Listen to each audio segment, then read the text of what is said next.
Muy buenos días. Mi nombre es Wilson Paz, código 76319-735.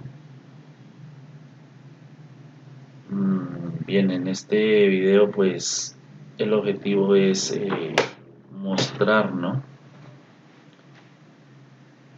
el comportamiento de un sistema doble de masa resorte en el dominio de la frecuencia. ¿Listo? Entonces, pues para ello inicialmente pues tenemos que tener las ecuaciones diferenciales del sistema, ecuaciones matemáticas diferenciales que nos representan el sistema. Pues para llevar al dominio de la frecuencia vamos a necesitar el concepto de la transformada de Laplace. Entonces, para ello pues es importante tener en cuenta que la transformada de Laplace de la función o de la segunda derivada es igual a s a la 2 por la función, de la primera derivada es s por la función, de la función es la misma función y de la constante es la constante.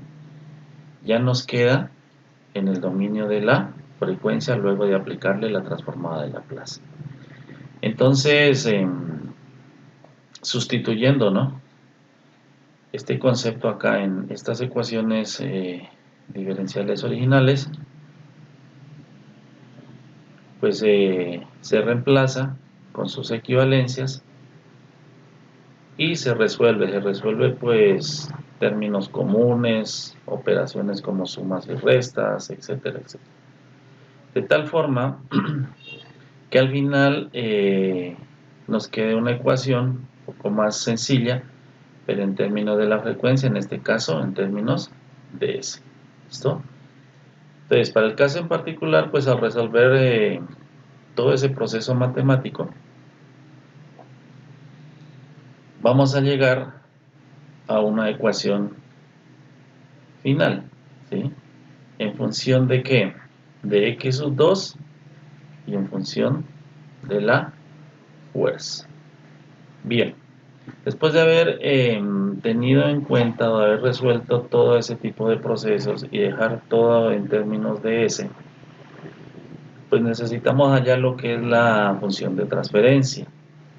¿Ya? Entonces, para la función de transferencia de un sistema en el dominio de la frecuencia, pues hay que tener muy claro cuál es la entrada y cuál es la salida. Para este caso, pues desde el proceso anterior, que estábamos en el dominio del tiempo, se definió que la entrada pues es la fuerza y la salida es la posición del bloque 2, o sea, x sub 2. A partir de eso, pues la función de transferencia la podemos definir como la salida sobre la entrada. Al despejarlo anteriormente resuelto, entonces tenemos que x sub 2 sub f es igual a 35 sobre 9s a la 4 más 678s a la 3 más 1259s a la 2 más 2058, 958s más 2660. Entonces la función de transferencia es esta que aparece aquí. Es de orden 4. Muy bien. Necesitamos averiguar si ese sistema, teniendo en cuenta esa función de transferencia, es estable o no es estable. Entonces, lo podemos hacer por dos formas. Uno es el método del Hurwitz, un proceso matemático, y la otra es una simulación en MATLAB. Inicialmente, por el proceso de root, pues se colocan los términos pares de s a la 4, corresponden a s a la 4, serían 9, 1259 y 2260. De s a la 3, los impares, 678 y 2958, y en 0 pues es 0, y entramos a hallar los coeficientes de 1, B2, C1, C2, D1 y D2. Aquí está la forma, pues como se resuelve. No vamos a entrar en profundidad a resolver esto porque no es prácticamente el caso del video. Entonces, al resolver pues todos estos coeficientes B1, B2, C1 y C2, nos damos cuenta de que esta primera columna, ¿sí?, es positiva. Entonces, si aplicamos el concepto, vemos que no hay cambios de signo, por lo tanto, en la primera columna, entonces, por lo tanto, nos indica que el sistema es estable. Si lo fuéramos a verificar en MATLAB, pues simplemente construiríamos el código, y voy a ampliar un poquito para mostrarles qué se hizo. Se determina, pues, o se le asigna al numerador y al denominador los coeficientes. Luego aparece la función de transferencia, numerador sobre denominador, y nos aparece lo que son los polos. Aquí está. Dentro de los polos, pues polos y ceros. Entonces, lo importante de esto es mirar que la parte real, toda es negativa. Entonces, el concepto nos dice que si la parte real es negativa, en el complejo o en los polos complejos, pues el sistema es estable. ¿Listo? Bien, entonces garantizando eso, aquí nos determina los polos y los ceros en MATLAB. Entonces, corroborando eso, pues reafirmamos que el sistema en ese momento, tal como lo han definido, es estable. ¿Listo? Para determinar pues lo que es el estado transitorio, es a partir del 70% termina ese estado. Y para determinar lo que es el estado estacionario, pues aplicamos el teorema del valor final. Entonces, el teorema del valor final nos determina sacándole el límite cuando S tiende a cero de la función de transferencia, la que habíamos hallado anteriormente en función de la frecuencia. Entonces, si aplicamos el límite de esa función de transferencia, pues nos damos cuenta que los que tengan factores S se anulan, que harían los términos independientes, 35 sobre 2660, y eso es aproximadamente a 0,03. ¿Qué indica este valor? Hallado con el teorema del valor final, pues que en este valor el sistema va a entrar a estado estacionario. ¿Sí? En ese valor se va a estacionar, pues después de un tiempo. El sistema va a estar en movimiento, pero luego se va a estacionar en eso, va a permanecer constante. Tal como nos muestra esta gráfica, también determinada por la MATLAB. Mire, empieza a oscilar, moverse, y en este valor se estaciona, que es aproximadamente 0.03. ¿Listo? Bien. Aquí está el diagrama de bloques que se diseñó en MATLAB.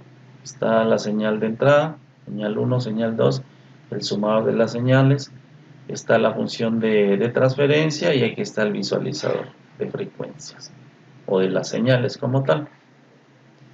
Aquí están las dos señales de entrada. Inicialmente pues se mantiene en un valor, después de 5 segundos se le aplica una externa, de tal forma que la va a mantener y la va a aumentar en 1. Estaba en 0,2 y luego la mantuvo en 1,2 aproximadamente. Bien. Para la función de transferencia, pues 35 sobre los coeficientes de S, que es la 4, es la 3, es la 2, es la 1 y es la 0. Y aquí está pues una representación de lo que nos arrojó el visualizador, ¿sí? Que es lo que vamos prácticamente a verificar ahora. Está la señal de entrada y esta azul sería la señal de salida. Aquí, como podemos observar, miren que lo que vamos a verificar o se verifica ya es que el sistema se estabiliza a un valor más o menos de 0.013, que es el que habíamos encontrado con el teorema del valor final. ¿Listo? Entonces vamos a verificar pues esto que ya se ha hecho y que lo podemos hacer en MATLAB. Bien. Entonces aquí en MATLAB ya tenemos el sistema implementado. Lo vamos a mostrar en un tiempo de 100 y pues lo corremos. Vamos a correrlo, esperamos a que compile y lo visualizamos. Entonces vamos a mirar.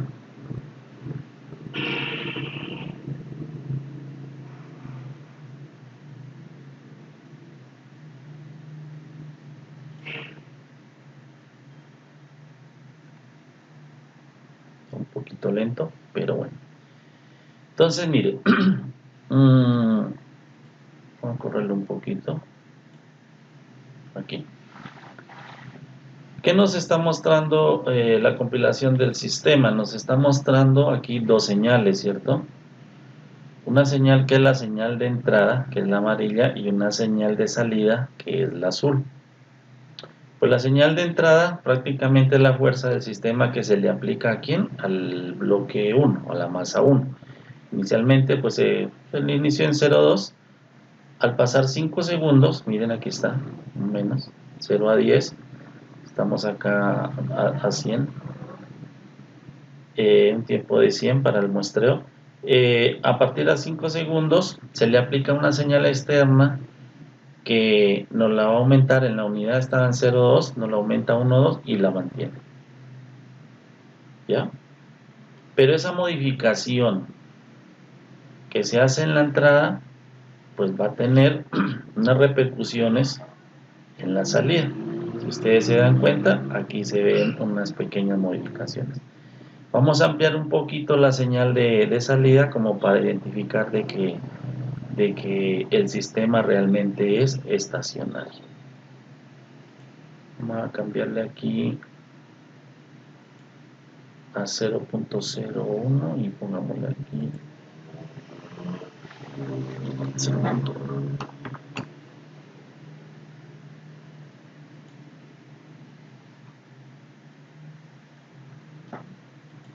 Bien, miren aquí.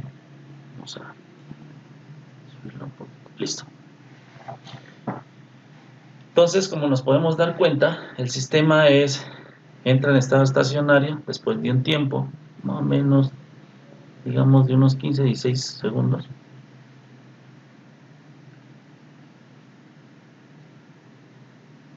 El sistema entra a estado estacionario, se estaciona a un valor más o menos de 0.013 aproximadamente. Mírenlo aquí. ¿Listo? Bien, entonces corroboramos pues la teoría y con esto pues con la simulación del MATLAB verificamos de que el sistema realmente es estable.